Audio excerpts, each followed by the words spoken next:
I'm Ed Adams, and this is the weekly Genealogy Toolkit, the podcast that helps new genealogists get the most out of their research time and avoid the most common pitfalls. You may notice that my voice sounds a little different today, and if so, please bear with me. I just got back from a business trip where I did a little more talking than I'm accustomed to and in a much drier climate than I'm used to. That, combined with probably something that I picked up in the airport, I'm left sounding like this. I think it works, though, because I sound like our topic today: burnout. If you've ever worked somewhere longer than, say, 10 years, you've probably had some run-ins with motivational burnout. I know I've felt it from time to time. It's a feeling that goes well beyond being tired or bored or demotivated.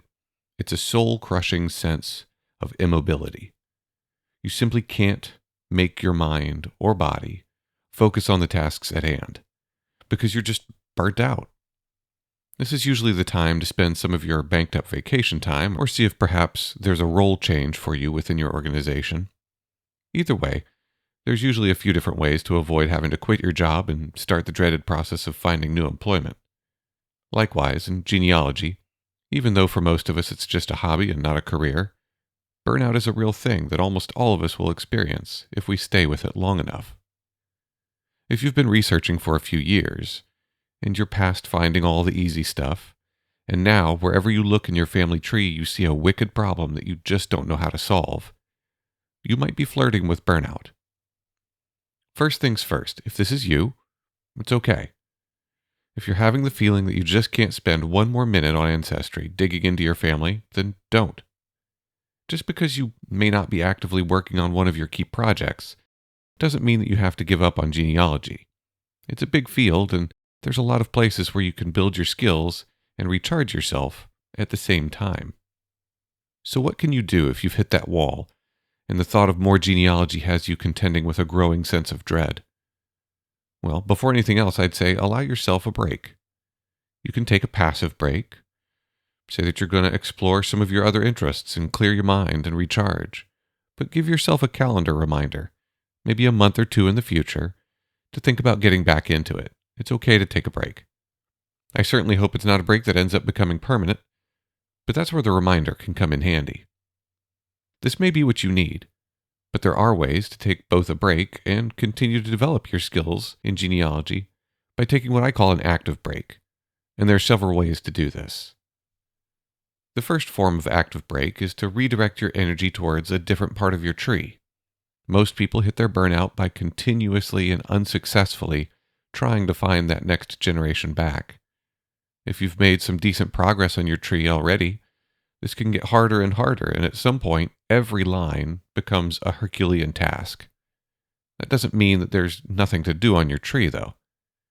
For most people, their family tree represents both their ancestral relationships over time, but it's also a history of your skills and care as a researcher over time. Go back to those earlier parts of your tree. Give yourself an audit. Look at all those sources that you've linked to those ancestors when you first started researching. Are all of those really accurate? It's great to discipline yourself by going back through some of those older finds and fact-checking your own work. Most of the mistakes you'll have made will have been made in those first several months of doing research. So if you have some errors in your tree, which you probably do because I'm pretty sure I do, most will be in those ancestors that you researched early on. Make sure you double-check ages to ensure you don't have any children born when the parents were 11. Make sure that there weren't any cases of a second or third marriage that you didn't see earlier. And if there were multiple marriages, have you properly attributed all the children to the different spouses? Have you found all the sources that there are to find? Many of us get started by finding just enough about one generation to move us back on to the next. Spend some time fleshing out those family groups that you sped through, and you'll find your skill level increasing significantly. You can also try looking into one of the lines that you've had less interest in. You may have moved on from that line more due to a lack of interest than to any actual brick wall.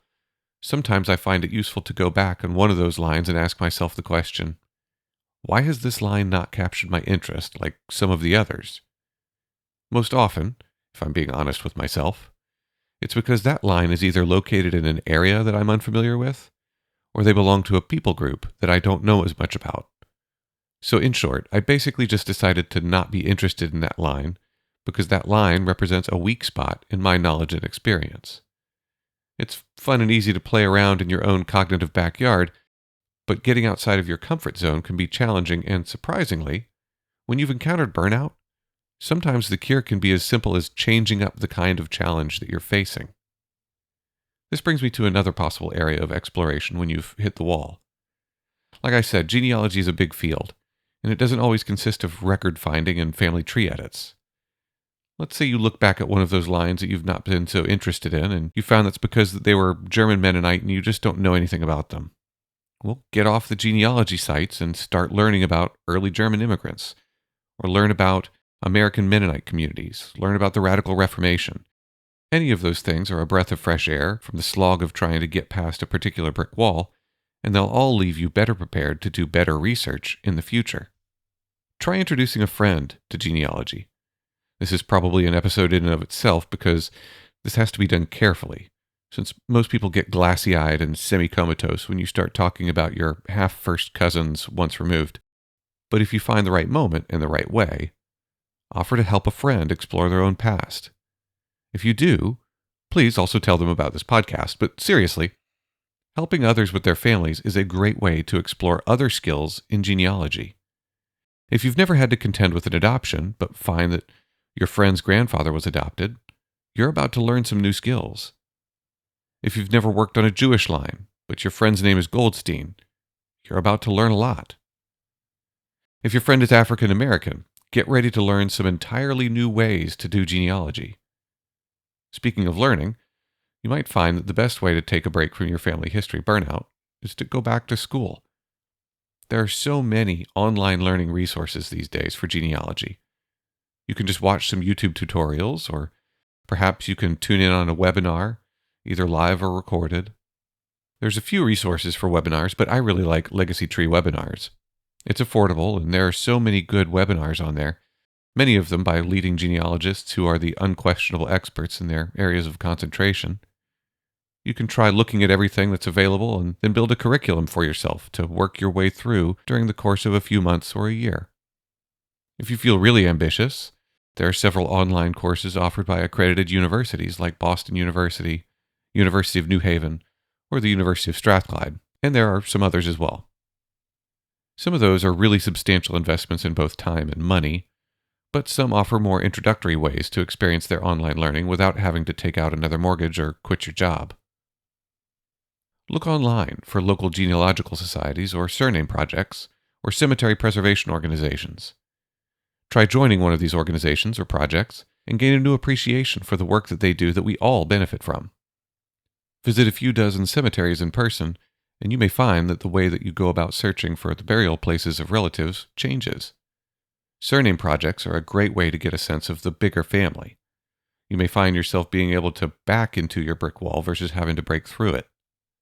Once you've explored one or more of these avenues of distraction from your burnout, you'll be able to return to your original projects with a refreshed mind and a renewed sense of energy, and several more skills under your belt. You'll inherently look at those problems from a different perspective, and you may end up seeing something that you hadn't or that you couldn't see before. Hopefully, if you're listening to this podcast, you aren't burned out. But if you find yourself there one day, just remember that it doesn't have to be the end.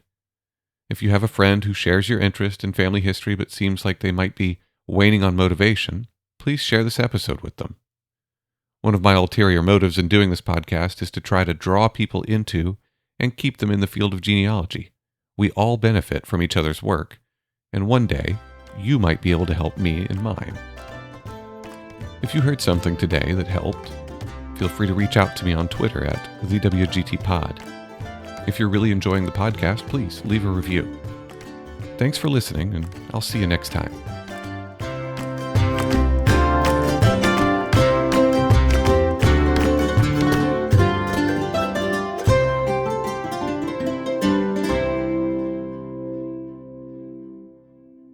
Next week, we're hitting the road. It's inevitable. If you work on your family history long enough, you're going to want to get out of your house and go do some research in person, or just have the experience of physically being in locations that are significant to your family. So next week, we'll talk about going on your first genealogy road trip and what to expect. I hope you have a great week, and I'll see you then.